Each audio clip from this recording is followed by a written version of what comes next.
চিত্রনায়িকা পরীমনি গ্রেপ্তার। কোঠা আন্দোলন নিয়ে বক্তব্য দিতে গিয়ে বিপাকে পড়েছেন চিত্রনায়িকা পরীমনি।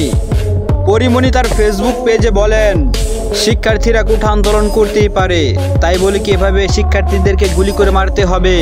সরকার পুলিশকে গুলি করার অনুমতি দিয়েছে, তাই তো পুলিশ গুলি করার সাহস দেখিয়েছে, না হলে গুলি করার সাহস পুলিশ কখনোই পেত না।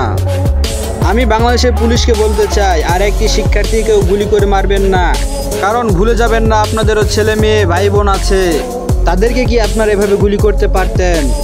পরীমনি ওই কী অবস্থায় ছিল নিশ্চয়ই উনি যে ক্লাবে গিয়েছিলেন ওখানে ফুটেজ থাকার কথা, বা ওই এত বড় একটা ক্লাব, কোথাও যাতে এইরকম অ্যাবিউজ না হোক বা যাতে ফ্রিচিং না হোক বা সে সাফার না হোক, এটা আমি শুধু আমাদের নায়িকা 500 আমি 500 মেম্বারের সভাপতি দেখে বলতে চাচ্ছি না, বলতে চাচ্ছি পুরো পৃথিবীর প্রতিনিধি হয়ে বলতে চাচ্ছি, কোনো মেয়ে মানুষ যাতে কোথাও যাতে এভাবে অপদস্থ অপমান না হোক, এটা হলো মূল বিষয়।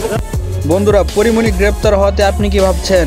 অবশ্যই কমেন্ট বক্সে জানিয়ে যাবেন। আমাদের চ্যানেলে নতুন হলে অবশ্যই আমাদের চ্যানেলটিকে সাবস্ক্রাইব করে বেল আইকনটি বাজিয়ে দিবেন। পরবর্তী সকল আপডেট নিউজ পেতে আমাদের সাথে থাকুন। ধন্যবাদ।